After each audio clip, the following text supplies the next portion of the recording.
കണ്ടു എന്നുള്ളത് യാഥാർത്ഥ്യമാണ്. ഞാൻ കണ്ടിരുന്നു, അദ്ദേഹമായിട്ട് സംസാരിച്ചിരുന്നു. തിരുവഞ്ചൂർ രാധാകൃഷ്ണൻ സാറ് NSSന്റെ പടി കയറി ചെന്ന് നായന്മാരുടെ പടത്തലവനായ ജനറൽ സെക്രട്ടറി സുകുമാരൻ നായർ സാറെ അങ്ങനെ കണ്ടു. എന്നിട്ട് എന്താണ് നടന്നതെന്ന് നമുക്കറിയണ്ടേ? അതിനു മുമ്പ് സ്പേസ് മലയാളത്തിലേക്ക് എല്ലാവർക്കും സ്വാഗതം. കേരളത്തിലെയും ഇന്ത്യയിലെയും ലോകത്തെമ്പാടുമുള്ള പ്രധാന സംഭവ വികാസങ്ങൾ ഒരു 10 മിനിറ്റിനകം നിങ്ങളുടെ മുന്നിൽ സ്പേസ് ചാനൽ എല്ലാ ദിവസവും നിങ്ങളുടെ മുന്നിൽ എത്തിക്കുന്നതായിരിക്കും. അതിനായിട്ട് ഈ സ്പേസ് ചാനൽ ഒന്ന് സബ്സ്ക്രൈബ് ചെയ്ത് വെച്ചോളൂ. സബ്സ്ക്രൈബ് ചെയ്തോ? എന്നാൽ നമുക്ക് തുടങ്ങാം. എന്താണ് തിരുവഞ്ചൂർ രാധാകൃഷ്ണൻ സാറ് NSSന്റെ സെക്രട്ടറിയെ കണ്ട് സംഭവിച്ചത് എന്നറിയണ്ടേ? അദ്ദേഹം പറഞ്ഞ കാര്യങ്ങൾ എന്തായിരുന്നു എന്ന് ഈ വീഡിയോൻ്റെ അവസാന ഭാഗത്ത് പറയാട്ടോ. കണ്ടതിന് ശേഷം അദ്ദേഹം പ്രതികരിച്ചത്. അതുകൊണ്ട് ഈ വീഡിയോ മുഴുവൻ നിങ്ങൾ കാണണം. അതിനു മുമ്പ് എന്താണ് ഇതിലേക്ക് നയിച്ചത്? Thiruvanchoor sir NSS general secretary കാണാനുണ്ടായ സാഹചര്യം നമുക്കറിയണ്ടേ? അതൊന്ന് നോക്കാം. ശബരിമല വിഷയത്തിൽ NSS നേതാവ് സുകുമാരൻ നായരുടെ നിലപാട് വെളിപാടിൽ കേരളത്തിലെ കോൺഗ്രസ് നേതൃത്വവും അനുയായികളും വലിയ ആശങ്കയിലും അങ്കലാപ്പിലുമാണത്രേ. പതിവിന് വിപരീതമായി മൂപ്പര് പഴയ വൈരാഗ്യമെല്ലാം മറന്ന് കോൺഗ്രസ്സുകാരുടെയും BJPക്കാരുടെയും ഭാഷയിൽ പറഞ്ഞാൽ തനി കട്ടപ്പയായി കൂടെ നിന്നവരെയെല്ലാം പിന്നിൽ നിന്ന് കുത്തി പിണറായി വിജയനെയും LDFനെയും പുകഴ്ത്തി സംസാരിച്ചിരിക്കുന്നു. അതാണിപ്പോൾ ഈ തിരുവഞ്ചൂർ രാധാകൃഷ്ണന്റെ NSS ആസ്ഥാനത്തേക്കുള്ള യാത്രയുടെ ചേതോവികാരം. അങ്ങനെ ഒരു നിലപാട് ഒരു നിർണായക ഘട്ടത്തിൽ, കേരളത്തിലെ രാഷ്ട്രീയ രംഗത്തിലെ ഒരു നിർണായക ഘട്ടത്തിലാണ് ഇത് സംഭവിക്കുന്നത് എന്ന് നമ്മൾ മനസ്സിലാക്കണം. അയ്യപ്പ സംഗമവുമായിട്ടാണ് ഇത് സുകുമാരൻ നായരിങ്ങിൻ്റെ പ്രസ്ഥാനം നടത്തിയതെങ്കിലും ഇപ്പോൾ ഉടനെ നടക്കാൻ പോകുന്ന 2 തെരഞ്ഞെടുപ്പാണ് ഈ കോൺഗ്രസിനെയും BJPയെയും എല്ലാം വലിയ ആശങ്കയിലാക്കിയിരിക്കുന്നത്. ഈ NSS സെക്രട്ടറിയുടെ ഈ നിലപാട്, അതും ഓരോ മണ്ഡലത്തിലും 5000 നായന്മാരെങ്കിലും ഇദ്ദേഹത്തിൻ്റെ വാക്ക് കേട്ടിട്ട് മാറ്റി വോട്ട് ചെയ്താൽ, പ്രത്യേകം ശ്രദ്ധിക്കണം, മാറ്റി വോട്ട് ചെയ്താൽ അത് കോൺഗ്രസിനെ സംബന്ധിച്ചിടത്തോളം ഒരു ആത്മഹത്യാപരമായിരിക്കും.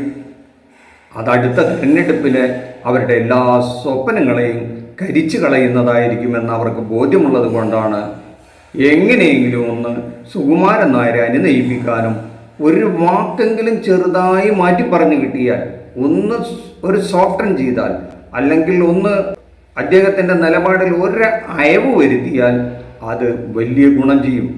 ഇനി LDFനെ തള്ളിപ്പറഞ്ഞില്ലെങ്കിലും ഒന്നും വേണ്ട, നിലപാടൊന്നും മയപ്പെടുത്തി കിട്ടിയാൽ തന്നെ ഇവരെ സംബന്ധിച്ചിടത്തോളം, BJPയെ സംബന്ധിച്ചിടത്തോളം, കോൺഗ്രസിനെ സംബന്ധിച്ചിടത്തോളം വലിയൊരു ആശ്വാസമായിരിക്കും. BJPയെ സംബന്ധിച്ചിടത്തോളം ഒരു 18 വർഷത്തോളം RSSന്റെ ദണ്ടും പിടിച്ച് നടന്ന ആളായിരുന്നു താനെന്ന് സുകുമാരൻ നായർ പലവട്ടം പറഞ്ഞിട്ടുണ്ട്. അപ്പോൾ ഇപ്പോൾ അദ്ദേഹം BJPയോട് അത്ര അടുപ്പത്തിലല്ലെങ്കിലും പിന്നീട് അദ്ദേഹം NSSന്റെ കരയോഗവുമായും ബന്ധപ്പെട്ടൊക്കെയാണ് പ്രവർത്തിച്ചതെങ്കിലും പിന്നീട് പലപ്പോഴും കോൺഗ്രസുമായി അടുപ്പത്തിലാണ് അദ്ദേഹം നിലപാടുകൾ സ്വീകരിച്ചിരുന്നെങ്കിലും BJP തങ്ങൾക്ക് വോട്ട് ചെയ്യുന്ന നായന്മാരെ സുകുമാരൻ നായർ ഒരിക്കലും പിന്തിരിപ്പിച്ചിരുന്നില്ല എന്ന് വേണം കാണാൻ. പക്ഷേ ഈ ഒരു ഘട്ടത്തിൽ ഏതാനും കുറച്ച് പ്രവർത്തകർ സുകുമാരൻ നായരുടെ വാക്കുകൾ കേട്ട് അങ്ങ് മാറ്റി വോട്ട് ചെയ്താൽ അത് വലിയൊരു അപകടമായിരിക്കും തങ്ങളെ സംബന്ധിച്ചിടത്തോളം ഈ കോൺഗ്രസും BJPയും തിരിച്ചറിയുന്നുണ്ടത്രേ. അതെല്ലാം മനസ്സിലാക്കിയ UDF നേതൃത്വത്തിന് മറ്റൊരു ഗത്യന്തരവുമില്ലാതെ എങ്ങനെയെങ്കിലും സുകുമാരൻ നായരെ ഒന്ന് അന്വയിപ്പിക്കണം എന്നുള്ളൊരു തീരുമാനം എടുക്കുന്നു. അതനുസരിച്ചിട്ടാണ് അദ്ദേഹവുമായി അടുപ്പമുള്ള കുറച്ച് നേതാക്കളെ NSSന്റെ ആസ്ഥാനത്തേക്കെന്നങ്ങ് പറഞ്ഞുവിടാൻ തീരുമാനിച്ചത്. പക്ഷെ സുകുമാരൻ നായർ ഒരു കാര്യം പറഞ്ഞിട്ടുണ്ട്. ഈ ഒരു ആവശ്യവുമായി, ശബരിമല വിഷയവുമായിട്ടുള്ള തൻ്റെ നിലപാടിനെ പറ്റി സംസാരിക്കാനായിട്ട് കോൺഗ്രസും BJPയും ഒന്നും അങ്ങോട്ട് കയറി വരണ്ട എന്ന് അദ്ദേഹം പറഞ്ഞിട്ട് അധികം ദിവസമായിട്ടില്ല. പക്ഷേ ആവശ്യക്കാരന് ഔചിത്യമില്ലല്ലോ. അതനുസരിച്ചിട്ടാണ് സുകുമാരൻ നായർ എന്ത് പറഞ്ഞാലും ശരി, നമുക്ക് പോയി അദ്ദേഹത്തിനോട് സംസാരിച്ച് നോക്കാം എന്ന രീതിയിൽ ആദ്യം പറഞ്ഞു വിടുന്നത് അവിടുത്തെ തന്നെ MP ആയ കൊടിക്കുന്നിൽ സുരേഷിനെയാണ്. അപ്പോൾ പിന്നെ കുഴപ്പമില്ലല്ലോ, ഒരു MP എന്നുള്ള നിലയ്ക്ക് അദ്ദേഹത്തിന് എവിടെയും എപ്പോഴും കയറിച്ചല്ല. ആ നിലയ്ക്കൊന്ന് അങ്ങ് പറഞ്ഞു വിട്ടു, ആ നിലയ്ക്കൊന്ന് അദ്ദേഹത്തെ പറഞ്ഞു വിട്ടു. പക്ഷേ എന്താണ് സംഭവിച്ചത് എന്ന് പുറം ലോകം ഒന്നും അറിഞ്ഞില്ല. സുകുമാരൻ നായർ അദ്ദേഹത്തിൻ്റെ മനസ്സ് തുറന്നു കാണില്ല. ഒന്ന് മയപ്പെടുത്തിയെങ്കിലും ഒരു വാക്ക് പറഞ്ഞു കിട്ടിയാൽ അവിടെ അവസാനിപ്പിക്കാമായിരുന്നു. സുകുമാരൻ നായർ അടുത്ത തെരഞ്ഞെടുപ്പിൽ LDFന് വോട്ട് ചെയ്യണമെന്നൊന്നും പറഞ്ഞിട്ടില്ലെങ്കിലും മനസ്സിലിരിപ്പ് കൃത്യമായിരുന്നു. ഈ 2 പേരും ചതിയന്മാരാണെന്നും LDF എന്തൊക്കെ പറഞ്ഞാലും അവർക്ക് ചില വ്യക്തമായ സ്റ്റാൻഡുണ്ടെന്നും ശബരിമലയെ സംബന്ധിച്ചിടത്തോളം വികസന കാഴ്ചപ്പാടുണ്ടെന്നും അതിന് ചില പരിപാടികളുണ്ടെന്നും അത് കൃത്യമാണെന്നും അന്ന് നടന്ന സംഭവങ്ങളൊക്കെ തന്നെ പിന്നീട് അവർ ആവർത്തിക്കുകയല്ല, ആ തെറ്റുകളെല്ലാം അവർ തിരുത്തി മുന്നോട്ട് വന്ന് വിശ്വാസികളുടെ ഒപ്പം നിന്ന് വിശ്വാസ സംരക്ഷണത്തിന് ഇപ്പോൾ അവർ തന്നെ നേരിട്ടിറങ്ങിയ സ്ഥിതിക്ക് പിന്നെ എന്തിനു തള്ളി പറയണം? അപ്പോൾ അവരുടെ കൂടെ നിന്ന് പ്രവർത്തിക്കുകയാണ് നല്ലത്. മറ്റവർ രണ്ടുപേരും വോട്ട് മാത്രം ലക്ഷ്യമാക്കി തങ്ങളെ ഉപയോഗപ്പെടുത്തുന്നു എന്ന് സുകുമാരൻ നായർക്ക് ബോധ്യപ്പെട്ടു എന്നൊക്കെയാണ് പറഞ്ഞു കേൾക്കുന്നത്. അദ്ദേഹത്തിൻ്റെ ആ സ്റ്റാൻഡിൽ നിന്ന് മാറ്റി കിട്ടാൻ ഒരല്പം കഠിന പ്രവൃത്തി വേണ്ടിവരുമെന്ന് അറിയാം.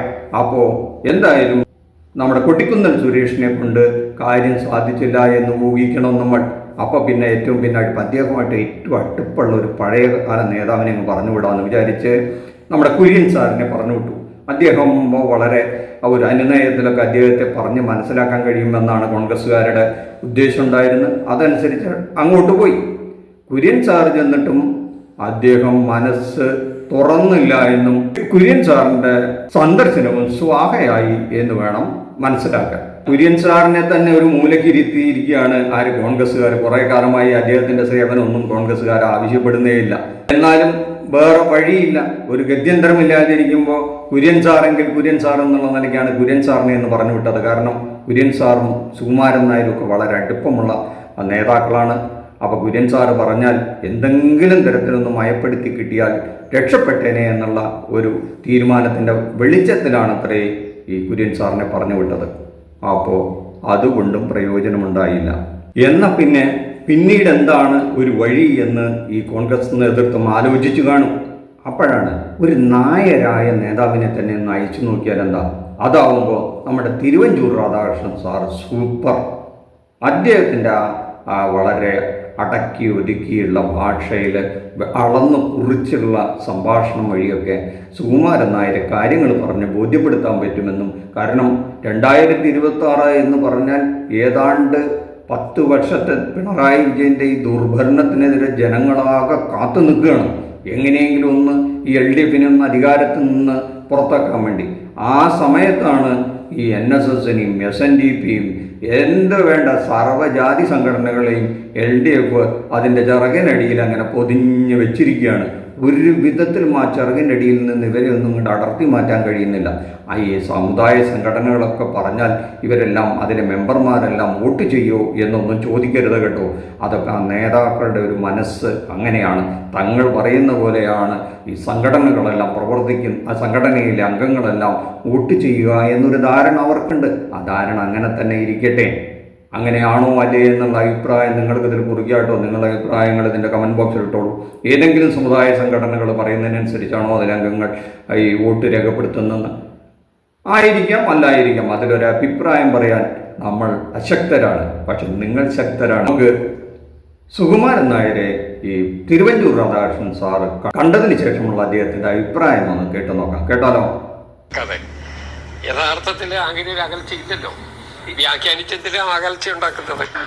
സാർ പറഞ്ഞിരുന്നു ഈ മധ്യസ്ഥ ചർച്ചകൾക്ക് തയ്യാറാണ് എന്നത്. ഞാൻ മധ്യസ്ഥ ചർച്ചയ്ക്ക് ഞാൻ ഒരിക്കലും പറഞ്ഞിട്ടുമില്ല, പറയത്തുമില്ല. കാരണം നായർ സർവീസ് സൊസൈറ്റിയായിട്ട് ഒരു മധ്യസ്ഥ ചർച്ചയുടെ ആവശ്യമില്ല എന്നുള്ളതാണ് എനിക്കുള്ള അനുഭവങ്ങൾ പറയുന്നത്. അവർക്ക് അവരുടേതായ സ്വതന്ത്ര നിലപാടുണ്ട്. ആ നിലപാടിനകത്ത് വെള്ളം ചേർക്കാതെ അവർ മുന്നോട്ട് പോവുകയാണ്. നമ്മളതിനെ ബഹുമാനിക്കില്ലേ ചെയ്യേണ്ടത്? അതിനെ ബഹുമാനിക്കുന്നതിന് പകരം നമ്മളെന്തിനാ അതിന് ദുർവ്യാഖ്യാനം ഉണ്ടാക്കാൻ പോകുന്നത്? ഞാൻ പറഞ്ഞ കേട്ടല്ലോ, നമ്മൾ ആ വിശദാംശങ്ങളിലോട്ട് പോകണ്ട. നമ്മൾ കണ്ടു എന്നുള്ളത് യാഥാർത്ഥ്യമാണ്. ഞാൻ കണ്ടിരുന്നു, അദ്ദേഹമായിട്ട് സംസാരിച്ചിരുന്നു. അദ്ദേഹത്തിൻ്റെ ഒരു അഭിപ്രായങ്ങൾ വളരെ പരിപക്വമാണ് എന്നുള്ള ഒരു നിലപാടാണ് എനിക്കുള്ളത്. അത്രമാത്രം. എന്തായി സംഭവം? സുകുമാരൻ നായരുടെ നിലപാട് മാറ്റാൻ പോയ ആള് അദ്ദേഹത്തിൻ്റെ നിലപാട് തന്നെ മാറ്റിയിട്ട് പുറത്തേക്ക് വന്നു. സുകുമാരൻ നായരുടെ നിലപാടാണ് ശരി എന്ന് പുള്ളി അംഗീകരിച്ചു. അവസാനം തിരുവഞ്ചൂർ രാധാകൃഷ്ണൻ തന്നെ ഇനി LDFന് വോട്ട് ചെയ്യുമോ അടുത്ത തെരഞ്ഞെടുപ്പിൽ എന്ന് നമുക്ക് സംശയം തോന്നുന്ന വിധത്തിലാണ് അദ്ദേഹത്തിൻ്റെ സംസാരവും അഭിപ്രായം കേട്ടാൽ നമുക്ക് തോന്നുക. അങ്ങനെയൊന്നും സംഭവിക്കാതിരിക്കട്ടെ, അത്തരം ഒരു ദുരന്തം കോൺഗ്രസ്സിന് കേരളത്തിൽ ഉണ്ടാകാതിരിക്കട്ടെ എന്ന് നമുക്ക് പ്രാർത്ഥിക്കാം, ആശിക്കാം. ഇതെല്ലാം കാണുമ്പോൾ നിങ്ങൾക്ക് എന്താണ് പറയാനുള്ളത് എങ്കിൽ അത് കമൻറ്റ് ബോക്സിൽ കുറിക്കൂ. അടുത്തൊരു വിഷയവുമായി അടുത്തൊരു എപ്പിസോഡിൽ കാണുന്നവരെ നന്ദി, നമസ്കാരം. Thank you.